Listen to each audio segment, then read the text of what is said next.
for the fantastic Helen Glass and also Selena, who is going to conduct a bit of a fireside chat. Over to you, Helen and Selena. Hi, Helen. It's so Hi. wonderful to have you with us. Thanks so much for joining.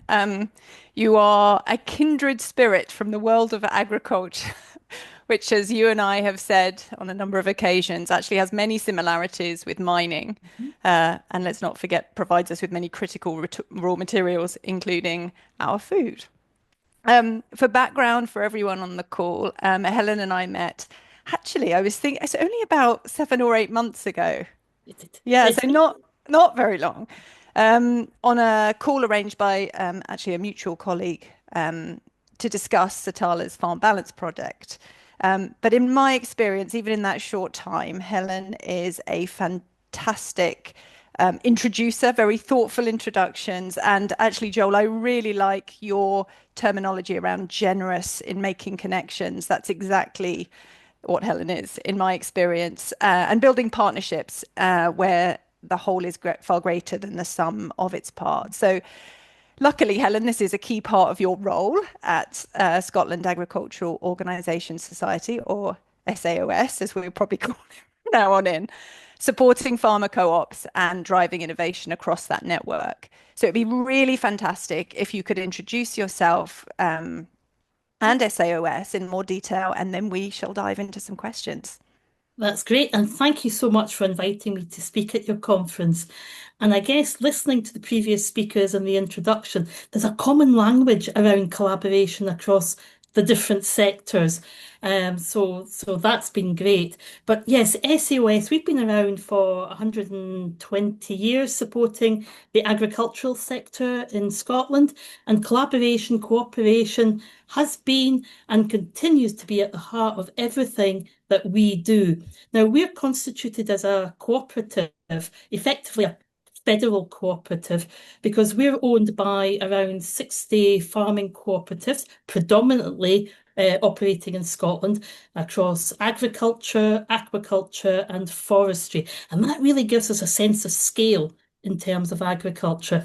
But uniquely and innovatively, over the last 15 years, SEOS has set up three additional subsidiary businesses who share the same governance and the ethos that we have at SEOS. And we have approximately 60 employees across these business units. And our membership gives some staggering statistics about agriculture and farming. We have access to around 24,000 farmers, representing around a third of Scotland food and drink sector, and they have a collective turnover of around 1.5 billion. These really gives us scale, and our overarching objective is to make our co-ops more sustainable and resilient in the future. And we do that in four different ways, including providing governance, which is really important, supporting them to become more competitive and profitable with new business opportunities. And key is protecting them from emerging threats.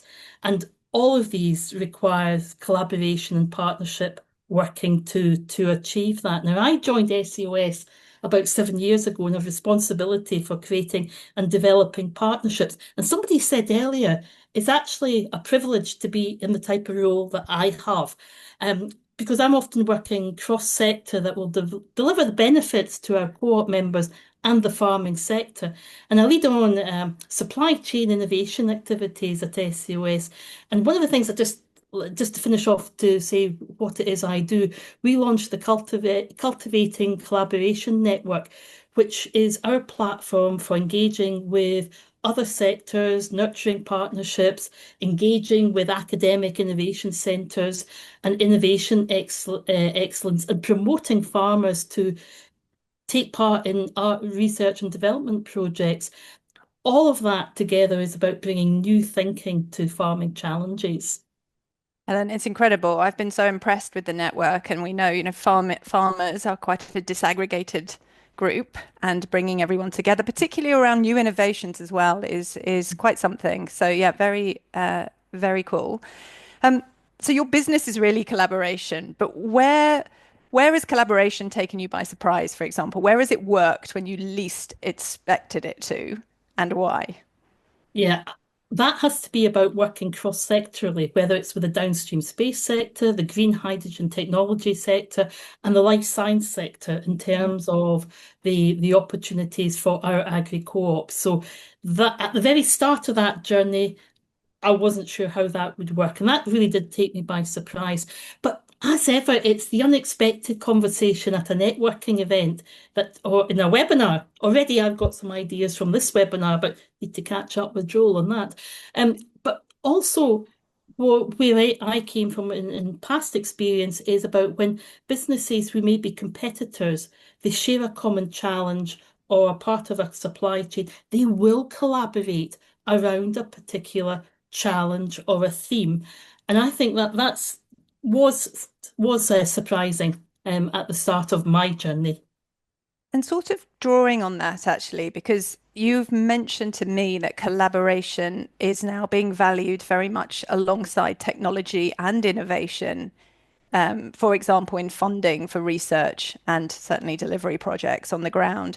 Why now, do you think? Is that what, or is that a recent thing? And if it is, why now? So I think the value of it, we did two things at SOS.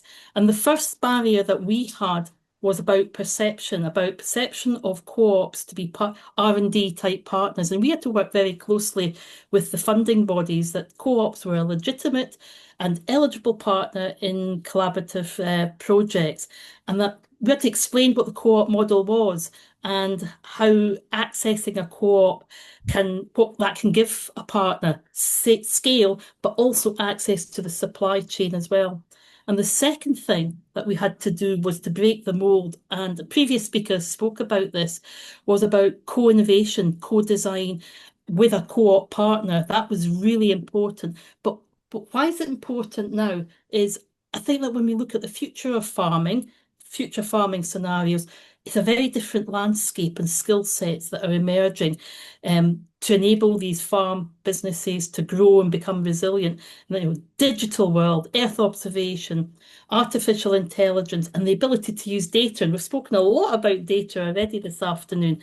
And that's really important because it's working with cross-sectorally on these technology areas. What we don't know, somebody else does know. And I also think it's really important now about the impact or the commercial relevance is not just about a single farm. It's about a catchment scale opportunity as well in agriculture.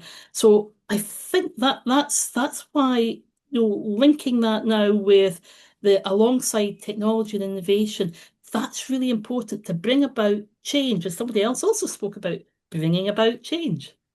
And you guys are the trusted partners, really, that your co-ops turn to, right? Because there's been a lot of tech that's been designed for farmers, but without farmers' inputs in the past that has gone nowhere. So Yeah.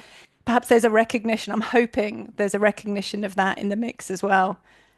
Uh, Absolutely, because that trust is so important. And you said at the very start, using trusted intermediaries to access different sectors like Earth observation, space sector.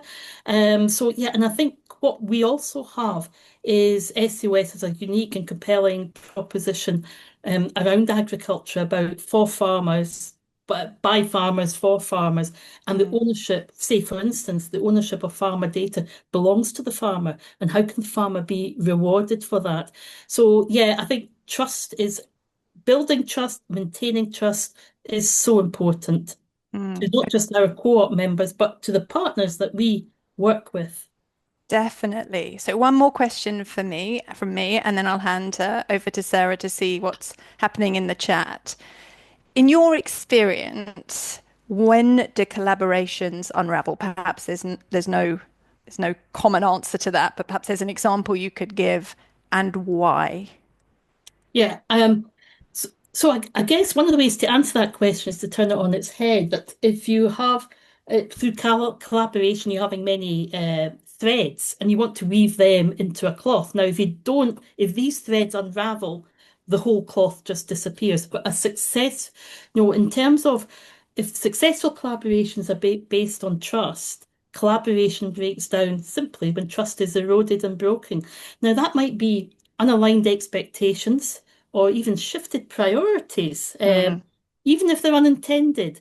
If the share of the pie shifts unilaterally, that's also a key area. Poor project management, and that's something that we are really keen to improve upon in across our business is project management, that personal relationship with the different partners.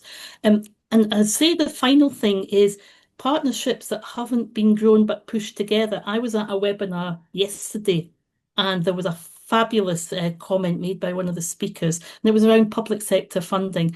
And they said, don't meet up for the first time at the first quarterly review meeting because we can spot that.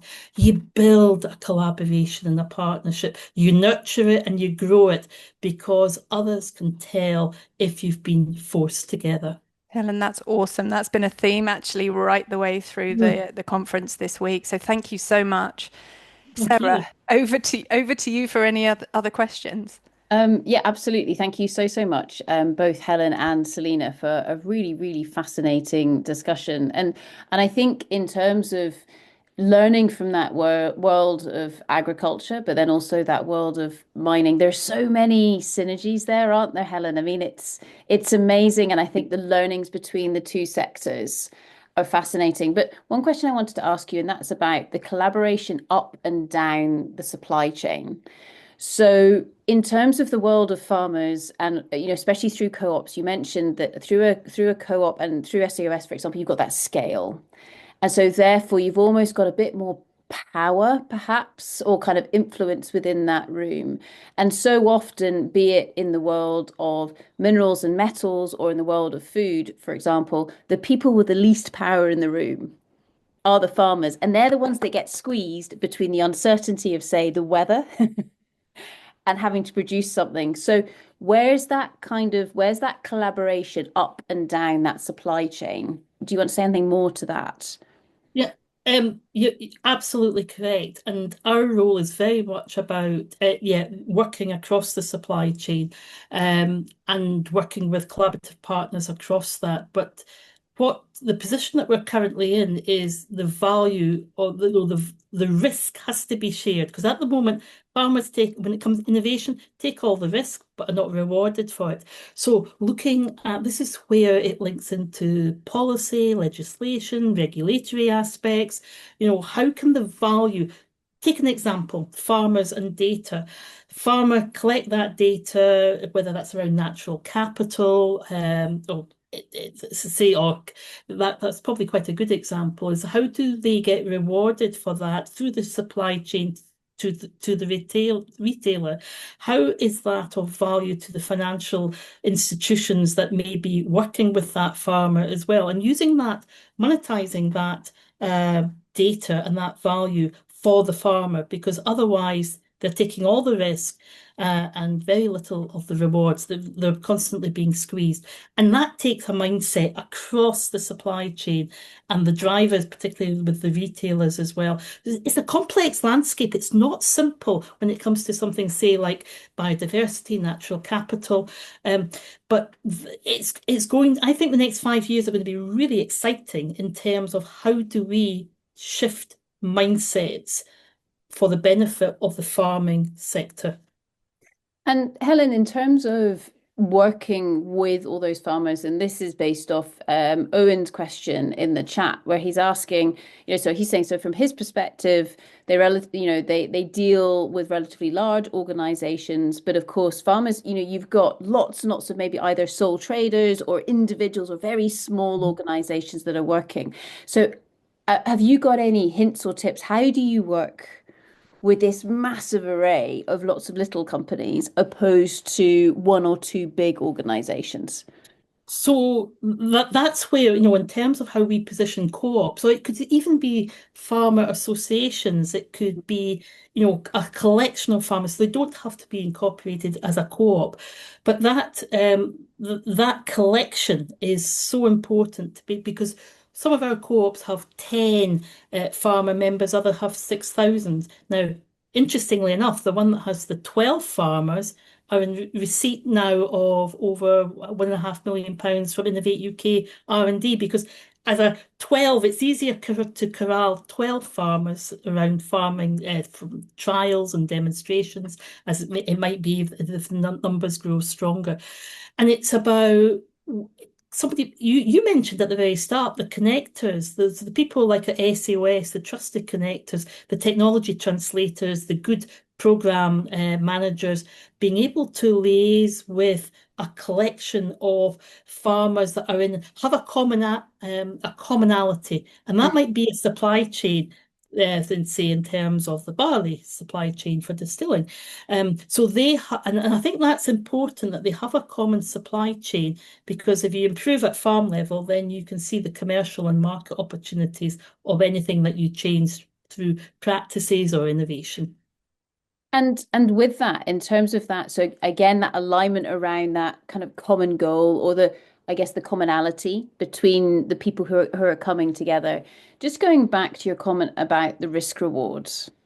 And I think, I mean, this is it. I mean, I'm here on our family farm in Scotland, and it's beautiful outside right now. The crops are growing in the field, which is amazing, because this time last year it was too wet to even get into the fields to sow the barley. This year the crops have gone into the ground nicely on time. But of course, what is my dad, the main farmer, grumbling about today is the fact that we haven't had any rain and we need rain. But this is part of that risk reward. And going back to something that Joel mentioned earlier, there are some things you can control, but then there's some things you can't. And so often those farmers are trying to deal with risks that just can't be controlled because it's the weather. And yet, in terms of that reward, there's no additional reward on the table for taking that risk. Is there anything there around the collaborations in terms of that risk reward equation that can be dealt with?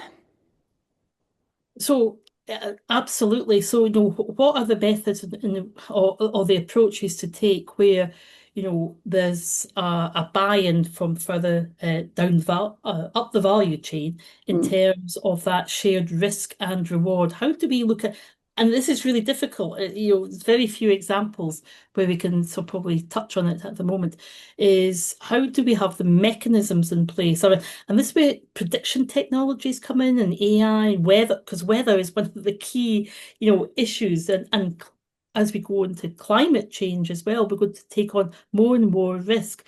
Now, can you mitigate risk through predicting it? Can you think about when it's risks around food security as well? Are you going to take the risk to grow slightly different varieties of crops because based on prediction? So how does the financial institutions and also the retailers as well, if they're going to have to share that risk in order to give to have the food on the shelves for their consumers? So it's risk management is so difficult, and it's complex. So this is where bringing on thinking from what do other sectors and other supply chains do, because that's the value of bringing in the new thinking to any of the challenges that we have in agriculture. Absolutely. No, and I think that's a case here where, from a personal perspective, having grown up in the mining sector, but having really grown up on a farm, actually seeing all of these learnings coming back Yeah. into the world of Mhm. agriculture has been absolutely fantastic over the last wee while. So final question, just in the chat before we move on. So Ralph has pasted into the chat, how do you begin to have a conversation with a group or supply chain that's entirely fragmented, especially if farmers are averse to the idea? How do you reconcile their existing perspectives, and what's that unifying voice or message? Wow, that's a great question. I'm going to have to either find it or ask you to repeat it. But is Ralph asking about the farmers, their innovation, farmer-led innovation, or have I think not picked up I think correct? so. I think there are a number of aspects in there. I think Yeah. perhaps the most poignant bit within there is, how do you work with farmers who are averse to the idea of working together? So they want to do their own thing. Maybe it's the way they've always done it, but actually there's massive value if they're working together in a group. Right. So I'll just give you just one example of that is demonstration. You know, the ability of farmers to look over the hedge and see something's being done differently, and that farmer has got a new market opportunity or diversity opportunity by actually farm demonstration is so important to change minds. And they're so inquiring. If you have you know, we have days where we go farm demonstration locations, being able to say farmers will come and see and ask questions, etc., because they're very competitive and they pick up a good idea as well, but they're also willing to share. And I think by that's a very important way to bring people together is demonstrating a solution that there's something in it for all of them but with market demand, because that's really important. At the end of the day, is what's the market opportunity if I change my way or change my tractor or diversify? Where is the market opportunity and how do I get a slice of that pie? Yeah, absolutely. So make sure the economics are there, not just the reason for doing it being a good reason. Brilliant. So with that, thank you so much, Helen and Selena, for Thank you. fantastic discussion. Really, really lovely to see you both. Round of applause, everyone, for Helen and Selena. Excellent.